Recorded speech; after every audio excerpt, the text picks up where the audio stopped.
It's crazy to think that 4 years ago, I was in Dallas, Texas, with two of my very close friends on this platform.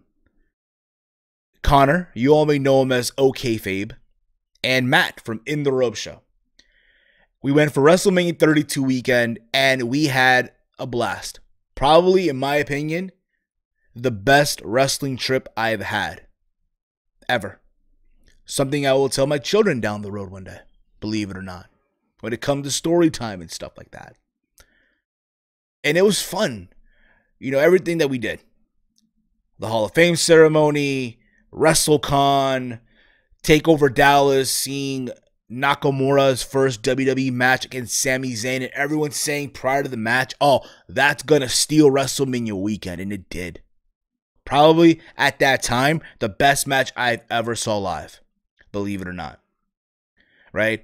Raw After Mania, the skits that we did in Dallas along with Brennan, who was also there for the trip as well.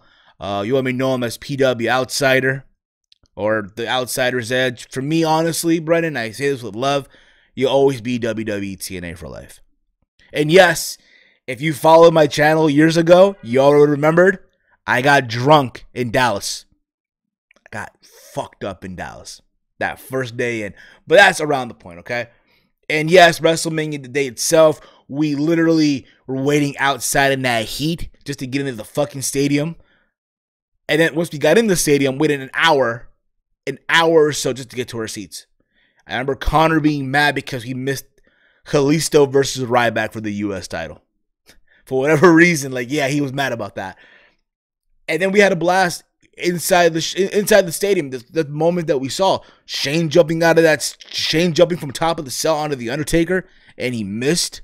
Everyone losing their fucking minds for that. Rock came back for that match with Eric Rowan that lasted like what, 16 seconds. Stone Cold, Shawn Michaels, and Mick Foley teamed up, and they took out the League of Nations, and then they stunned Xavier Woods, I think it was, something like that. And then Roman Reigns having his moment, right? Beating Triple H.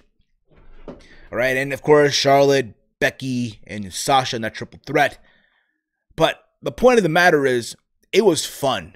And if you would have told me 4 years ago, right, that, hey, just so you know, 4 years from now, WrestleMania 36, it's not going to be in a stadium. It's going to be held inside of an empty performance center because of this pandemic that's called the coronavirus, COVID-19, right? That's going to put the world to shit. Furthermore, it's going to be taped within the week, and they're going to air it on the weekend of WrestleMania weekend, if you will, right? So when you're watching, it already happened. But more importantly, it's too big for one night. I honestly, 4 years ago, if you would have told me that, I would have laughed my ass off at your face. Would have smacked the shit out of you, laughed, and kept on going. Like, yeah, all right, good one, bruh. Just kept on going. Now, here we are, 4 years later. WrestleMania has already been taped. We're facing this pandemic. And I wish no one will have to go through this shit. Right? It's already been taped. It's in an empty performance center. And also, it's too big for one night. Holy crap. Yeah, in case you guys don't know, this is your WrestleMania 36 preview and predictions, a.k.a. DorkMania, a.k.a. Lonely Mania prediction. If there was ever a time for a song to be the WrestleMania theme song, the song should be Lonely by Akon. If there was ever a time for that song to be the WrestleMania theme, this would be it. Just saying. Okay? Now listen, I know for a lot of people, this is not WrestleMania. Just the name itself, it doesn't have the mystique, that oomph, the magistry, if you will. At this point, it is what it is. At this point, just take it for what it's worth. I, just like everyone else, has been in the majority that they should have postponed the show. Wait till June. There's rumors of them doing the show at Madison Square Garden. Once the shit hits the fan, when things calm down. But the reality is this. We don't even know when all this shit will calm down. And I know I've said this before. And I'm just going to say it again for the sake of just saying it again. It sucks right now. But, again, it's the choice of one person only. That's Vince McMahon. If the fucker wants to do the show's going to go on. God damn it. I guarantee you, though, in a couple years from now, they're going to be the best of WrestleMania, whatever, right? And they're going to probably mention this, how all this just fucked their plans up. It was supposed to be in Raymond J. Stadium in Tampa, that big-ass stadium with all the people. And again, you know, I feel bad for everyone. The talent, the wrestlers that are missing out that were going to take part of WrestleMania weekend, not just WWE talent. And more importantly, the fans that already forked over money to go to Tampa. There are people that have been traveling today, believe it or not. Hell, people from the UK who would have forked over a lot of money, right? And they would have been traveling today. And I got a lot of friends that do travel to WrestleMania. And usually this time of the year when I'm on Twitter, when I'm on Instagram, right, I see their photos of them leaving to the airport or being already at the gate ready to board the plane to come to America or to come to said city and with their friends. They're happy. And I feel for them. And it's like if I'm there with them in a way. And again, it sucks today when I'm on Twitter and I don't even see that. You know what I mean? It's or the vlogs, or remember the old back in the day in the life vlog for WrestleMania weekends, and people would record and they will edit. And I was watching last year's vlog for WrestleMania 35, and it's like brought back memories. Like, holy crap, this was a year ago. Hell, I even went back to watch the WrestleMania 32 vlog, and it was like, holy shit, that was 4 years ago. How crazy that was. Again, like I mentioned, with Connor, with Matt, with Brennan, and all the stuff that we did in Dallas. And hell, I went back even further. I want to say 7 years ago, WrestleMania 29 weekend, my first WrestleMania, 2013, here in the Tri-State area, right? It was me and Walter, right? We did Ring of Honor, we did Access. Well, I did Access Saturday, right? We did the Ring of Honor taping Saturday as well. That's Saturday morning in New York, and then WrestleMania Sunday and all that stuff, right? That was my first Mania. And again, to think now, here we are, WrestleMania 36, and it just doesn't have that mystique anymore. It sucks. It's terrible. But again, at this point, it is what it is. They're going to make it work for what it is, and let's hope so. But again, just to remind you, it's too big for one night. It's going down Saturday and Sunday. And yeah, if you are new to the channel, guys, hit that subscribe button. Give me your predictions if you want, also in the comment thread below. Give me your thoughts on this whole situation with WrestleMania and all that stuff. But I'll say this. Once this is over with, just take a pause. And this just doesn't go to WWE, also AEW. All right, just saying on that as well, all right? Anyway, I have the card right here. And again, there's a lot of change, a lot of adjustments that took in place. We all know with Roman Reigns and stuff like that. So I'll just give my thoughts on who might be the replacement, all that stuff, okay? But I'm looking at this shit as well. Also, Miz is out, so that's another one. So there's like apparently 16 matches on this card. If you go on Wikipedia, there are like 16 matches on this goddamn card. Holy crap, no wonder why it's too big for one night. Can you imagine, though? Just think about this for a second, right? Can you imagine, right, if this whole thing never happened, right, and they would have just gone through WrestleMania, right, and you realize, holy shit, there's 16 matches on this damn card. We don't know what would have been the kickoff show or anything like that, but damn, imagine being there for like 8 hours or so, just sitting there in that stadium. I'm just saying, I was there last year. I felt the pain, and I froze my ass off, and then it fucking rained. So we kick things up. I'm going to go from the bottom and then work my way to the top, okay? We have here Otis versus Dolph Ziggler. This match was made officially last week on SmackDown. We all know what's going on here, right? The beef between these two. It just kept on escalating in the past couple of weeks. But Mandy Rose plays finally in the middle of the root of the issue. Remember, this whole time, right? Otis was trying to get the affection of Mandy Rose, right? And out of nowhere, Dolph Ziggler butted in, got involved in Otis's business, right? And at Valentine's Day, because apparently someone got into Mandy's phone saying that Otis will be late. Otis got there and he sees the girl that he likes, the girl that he has feelings for, right? Mandy Rose, sitting on the dinner table for his date with another man. And we can all relate to this shit. I guess some of you can relate to this, right? Just saying. That being said, this just sucks, though. Again, the situation that I mentioned earlier. Because you got to believe, right, the payoff for this would have been huge if they were in that stadium, right? Otis finally gets the girl. Otis finally gets the kiss, right, from Mandy Rose. But yeah, Mandy will be in Dolph Ziggler's corner. Here's the thing about it, too. It's like, where do you go with this, right? Do you still go with the idea that Otis gets his moment? Or do you do a swerve? Do you find out that it was Sonya Deville that was the person that sent the text message? Or if not, what if, Tucky is the one that's turned? But again, there's so many ways to go about this right now. Who do I have win? Because I'm a heel. I'm heel Steven. I'm going to say Dolph Ziggler gets to win. And you find out that it was Tucky that turns on Otis, and you find out that it was all planned out. You can make the argument, Tucky was mad that Otis turned on, that Otis wasn't in focus at the Elimination Chamber. He was in focus a couple weeks ago on SmackDown, and Mandy Rose just fucked with his mind and shit. So I'm going to go with that. But don't be surprised, again, if Otis has his moment at the end of the day. Okay? Don't be fucking surprised either. We then go from that to Elias versus King Corbin. I don't know why we're having this match. Why, oh why? If this was the kickoff, if there was a kickoff show, this would have been it in the kickoff show. For no reason, they're just having a match. Last week on SmackDown, we saw what happened when King Corbin threw Elias off that little porch at the Performance Center, and he fell. At the same time, who to say Elias can't make it? And you put someone in there, maybe a Jeff Hardy. I don't mind seeing that, even though I've seen that already before too.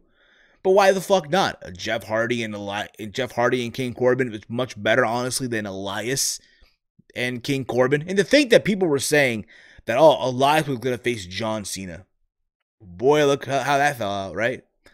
That being said, I'm gonna go here with Jeff Hardy / Elias, but hopefully it's Jeff Hardy. Honestly, not. You know what? If it's Elias and Corbin, which I hope it's not, I'm going to go with King Corbin. Now, if he's let in Jeff Hardy, because Jeff Hardy really isn't doing anything, put Jeff Hardy in there. So why the fuck not? I'm going with Jeff Hardy if that's the case. Another match that really has no business even being on this card, Aleister Black versus Bobby Lashley. Bobby Lashley these past couple of weeks has been at home. He's been quarantining at home, right? And now here he is at WrestleMania randomly facing Aleister Black. And here's the thing about it, too. I feel bad for Aleister Black in this one. Because, again, the idea was, okay, Aleister Black, he wanted someone to fight him, right? He's had these classics with Buddy Murphy. Had a solid match with Rollins and Styles, and you would have thought, they're going to put him with The Undertaker to team up to take on Styles and the Club. And here's Aleister Black, and it's like, what the fuck do you do with him at WrestleMania? And the response is Bobby Lashley. Not a match I'm going to care for, honestly. That being said, I don't see why you don't give Aleister Black a win here. If there's anyone that deserves a win out of these two, it's Aleister Black. So there you go with that. We have for the Women's Tag Team Championships, the Kabuki Warrior defending the Women's Tag Team title versus Alexa Bliss and Nikki Cross. Now, a couple of weeks ago on SmackDown, Alexa Bliss beat Asuka for no reason whatsoever. I don't know why, but it happened. That being said, to be honest with you guys, I don't see any reason why you have the Kabuki Warrior lose the title here. I don't see why. You just shouldn't, right?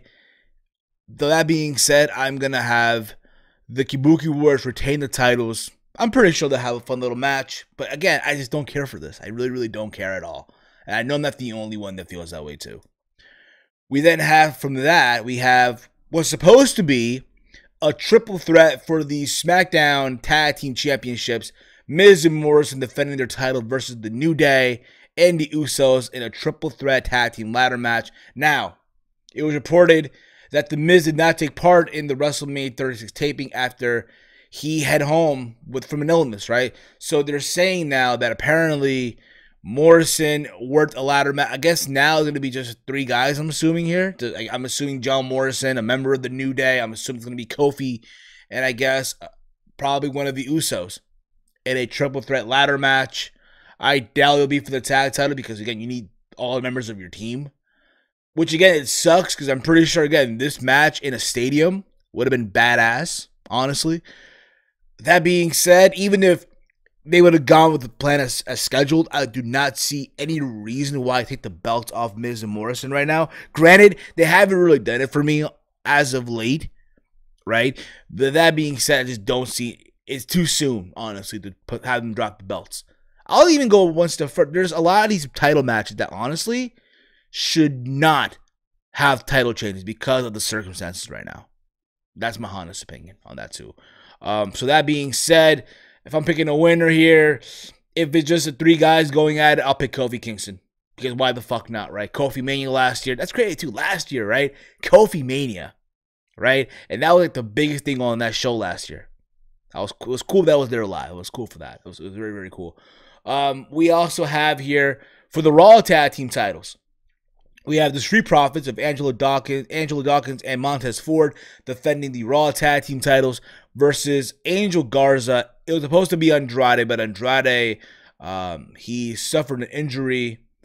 So instead now, it'll be Angel Garza with NXT's Austin Theory. It's crazy to think, right? Austin Theory's already on the main roster, right? Technically, right? As an alternate, whatever the fuck you want to call it.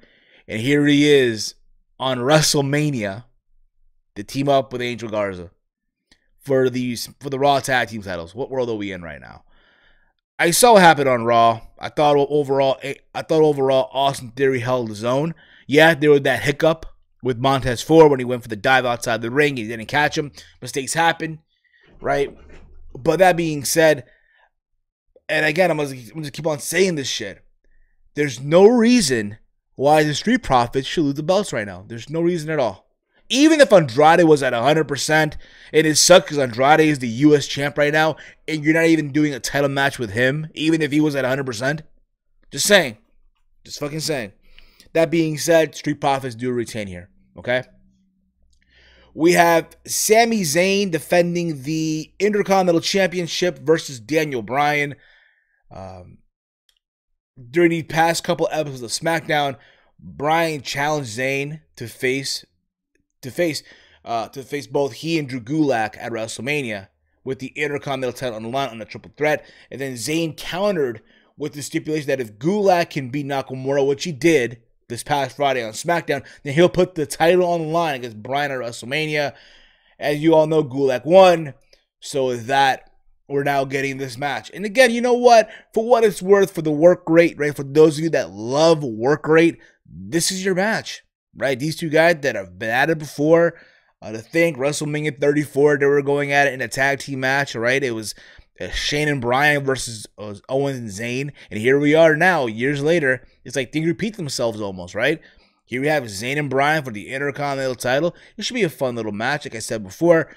Do I see Sami Zayn winning the title? My bad. Do I see Bryan winning the title here? No. I don't see how, because, again, Zayn just won the belt at Elimination Chamber, right? In a perfect scenario, yes, you would have in there Cesaro, I guess, a Nakamura. Honestly, I would have rather seen Nakamura versus Daniel Bryan. That being said, it's not happening. So, that being said, I say Sami Zayn does retain the Intercontinental Championship against Daniel Bryan. We then have Kevin Owens versus Seth Rollins, one-on-one. After Rollins built up followers, right? Built up followers brutally and took out Owens, that being AOP and Murphy. Owens, again, has become a constant thorn in Rollins' side, right? Literally been that thorn on Rollins' side, annoying him, however, costing Rollins and Murphy the Raw Tag Team title at the Street Profits. And again, even more of a distraction at Elimination Chamber. And we all saw what happened, right? Owens feels like, them going at it at the Performance Center, that you try to be Mr. Positive on this shit, that it's an advantage for Kevin Owens. It's an advantage for Kevin Owens, not for Rollins, even though Rollins felt like, hey, without him, there would not be a Performance Center. There wouldn't be a Tommaso Ciampa, Johnny Gargano, and NXT, a Undisputed Era, even though Owens said as well this past Monday on Raw that a lot of people found Rollins back then annoying and that he's going to do everyone a favor and just burn it down. Listen, it's a match that honestly I would not do at WrestleMania because I've seen this before. And again, just like Sami Zayn and Daniel Bryan, they can go out there and they can tear it up too. There's not a doubt in my mind. Not a doubt in my fucking mind. But that being said, who do I have win here, honestly? Who needs to win more for a quote-unquote moment? That's Kevin Owens.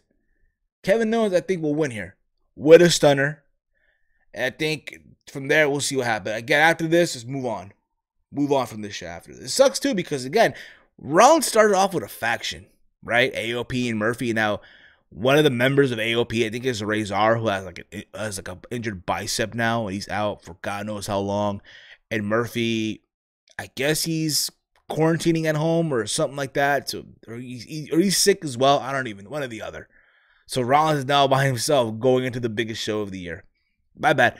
God, right? Didn't he say that he's like, when his back is against the wall, he becomes a god? So we'll see what happens. We then have the Boneyard match.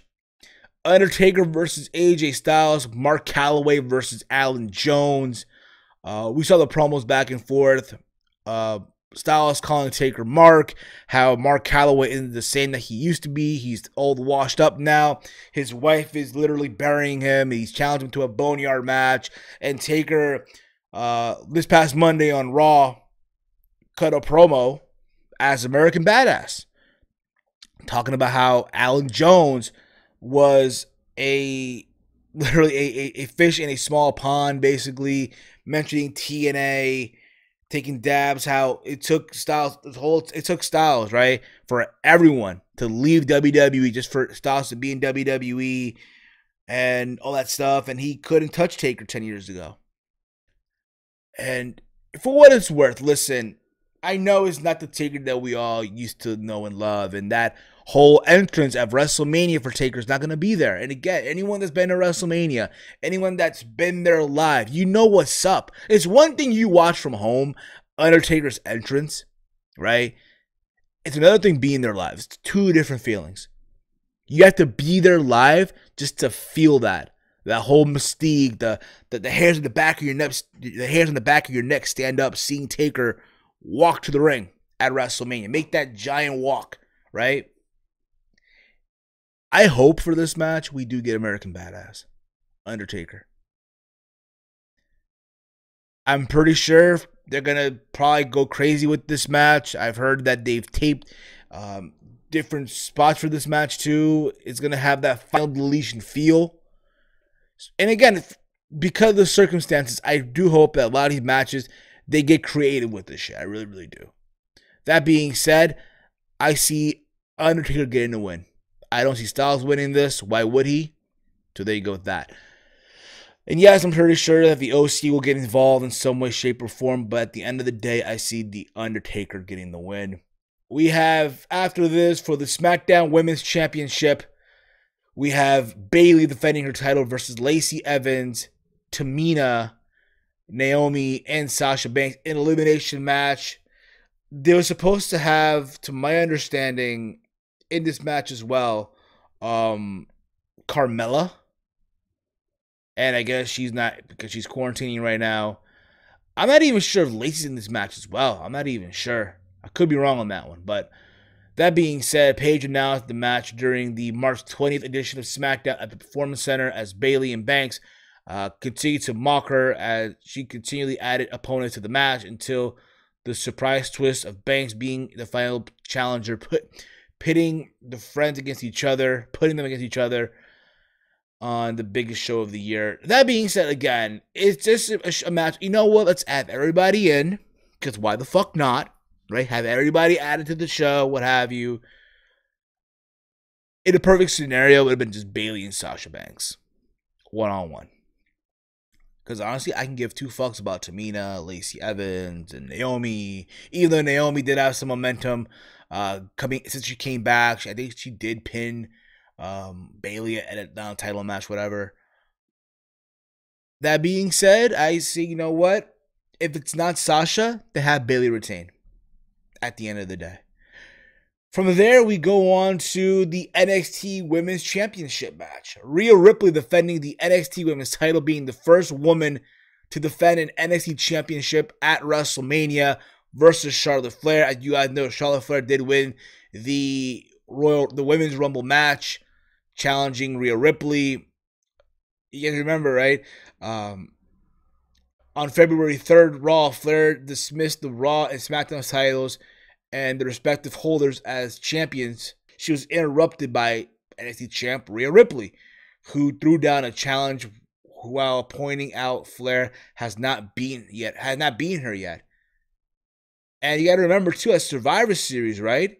As Survivor Series, like I guess weeks leading up to it, I guess on the Go Home Show Survivor Series, Rhea Ripley pinned Charlotte Flair.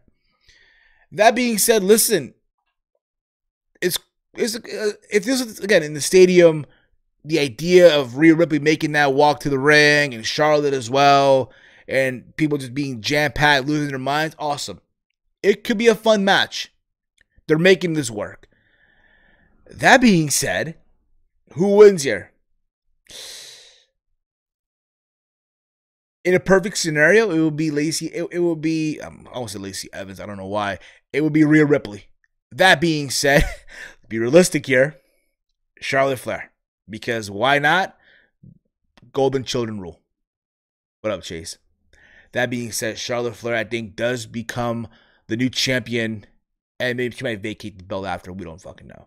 I just don't see Charlotte Flair staying in NXT. I don't see it happening. From there, we go on to the Raw Women's Championship match.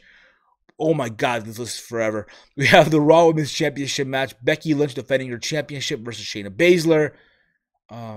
Remember a couple weeks ago, Shayna debuted. She bit Becky Lynch. And Becky's been on this whole vendetta, if you will, to face Shayna Baszler. Baszler won the chamber match, beating everyone. Literally beating everyone. And this past Monday on Raw, Shayna Baszler choked out Becky Lynch and then swung her into the announcer's table. You can make the argument, oh, this is for Ronda, all the hell you want. And I did say earlier that there really shouldn't be title changes. However, there's some matches that should. And this is one of them. If you really want to showcase Shayna Baszler as this badass, right, that no one can fuck with, then you know what? You have her beat Becky Lynch. Think about it, right? You're not going to have Becky Lynch hold on to the title for a year just to have her beat Shayna Baszler. No, you're not doing that. Fuck that. That being said, I think Shayna does get the win here and become the new Raw Women's Champion. So there's that. Should be a fun little match, but we'll see what happens. We then have John Cena versus Bray Wyatt in a Firefly Funhouse match 6 years later. And here we are. 6 years later after John Cena beat Bray Wyatt at WrestleMania 30. And per Bray Wyatt, this is what caused a downward spiral in his career, but the Fiend will get revenge. From my understanding, this match was taped, given the effects and all that stuff. Should be fun. Should be a really, really fun match. Hopefully it is. And I think you do the right thing here. You have Bray Wyatt get his win and beat John Cena, or the Fiend that is, right? 6 years later. So there's that. We then have Edge versus Randy Orton in the last man standing match. I said this already, I'm going to say it again. This, to me, will be the match of WrestleMania. I do feel like these guys can go out there, and they will, and just tear it up. Last man standing. Edge came back at the Royal Rumble, eliminated Orton.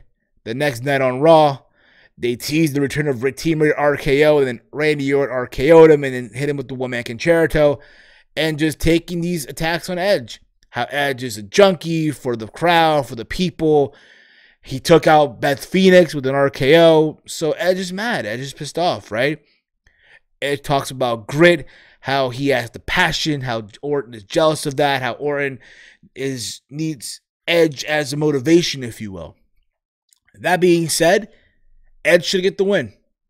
Edge, I do feel, will get the win after what he did, what Orton did to his wife, and there's that. But again, a serious Randy Orton is the best Randy Orton too. So that being said, I do see Edge getting the win, and let's see what happens from that. Okay, I do not need to see Edge wrestle every single week. Let's just keep that in mind too. So there's that also. From there, we have the Universal Championship match. Goldberg defending the title versus an opponent to be determined.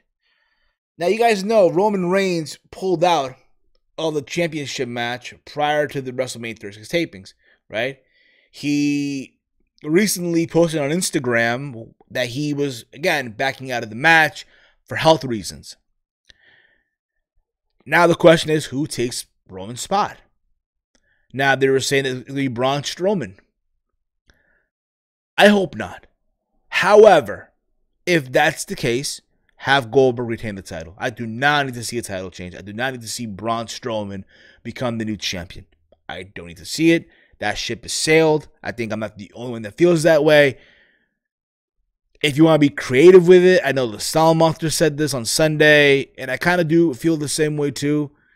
You do this thing where, oh, they took out Roman, right, on the Saturday. If this match happens on Saturday, right, and you see that, oh, it was the Fiend, and the Fiend comes out and he beats Goldberg for the championship, and then Sunday it's Cena versus the Fiend for the title, and that's how I would do it. But again, if the idea is that it's gonna be Bray Wyatt, my bad, Braun Strowman and Goldberg, then you know what, Goldberg should retain, because again, for the purpose of no, Braun Strowman should not be the one. Just saying. Moving on here. The main event. I think this will be the main event. Now, of course, after what the fuck's been going on, Brock Lesnar defended the WWE Championship versus Drew McIntyre. Now, this match, as we all know, has been anticipated since the Royal Rumble, when Brock eliminated most of the roster. Now came Drew, hit the Claymore kick. Once that kick was hit and he threw out Brock and he did that face off at ringside, you already knew, yep, that's the WrestleMania plan, right? And for what they've done, they made it work, right? Before it went to empty Raws and shit, right? Remember in Brooklyn, Drew hit 3 Claymore kicks on Brock Lesnar, right? 3 Claymore kicks. After, and again, I even said this once Drew won the Rumble. Drew McIntyre ate a plate of shitty bookings in 2019 for this moment. It's crazy, right? 2009, he came in, or 2010, he was the chosen one, right? And how did that end up going for him? He left WWE, went on the independent scene, Impact Wrestling included, kicked ass, I want to say revived himself. I don't want to say that, but he recreated himself almost. He recreated himself, went back to WWE under NXT, won that championship, went on the main roster, and just from there, right? But now here he is, finally on the biggest stage, granted now in an empty performance center, on the biggest show of the year. Doesn't feel that way, but still, against Brock Lesnar. And I did enjoy Brock's promo, or Paul Heyman's promo on Monday, how, again, everyone that Brock's face became Brock's bitch. He threw some names there like Hogan and The Rock and so on and so forth. And how Drew will be another one. Again, this is leading up in a way for Drew to win. That would be the perfect scenario. But again, at the same time, from what I've heard as well, they've filmed multiple finishes for a lot of these matches to avoid spoilers. So there could be a possibility that, hey, Brock could retain. And honestly, even if that were to happen, I would not be mad. I would not be mad at all. That being said, the traditional in me is going to say that Drew McIntyre does get the win. So there's that. I'm going with Drew McIntyre and new WWE Champion, but don't be surprised if Brock Lesnar makes Drew's bitch. That being said, listen, I know, I get it. These matches felt like forever to go through. Holy crap. That being said, again, the situation sucks right now. They're making it work for what it's worth, right? But again, after this, after the tapings are done, take a pause, WWE. And AEW, so do you. Take a pause. Take a pause for a while, all right? Until this shit finds a way to get better and all that stuff. Anyway, my plan for WrestleMania, I have to work Saturday. So there will be a late review for day one. I'm not doing a 2-day review in one. Fuck that. I'm doing one by one, okay? Day one, then day two. Day two on Sunday, I will go live here on the YouTube channel. So again, if you're not subbed yet, hit that sub button. Why the fuck would you not? Okay? And yeah, be notified when I upload, when I go live and all that stuff. Thank you all for watching. As always, guys, hate, comment, and subscribe. I am Steve, and this has been Around the Point.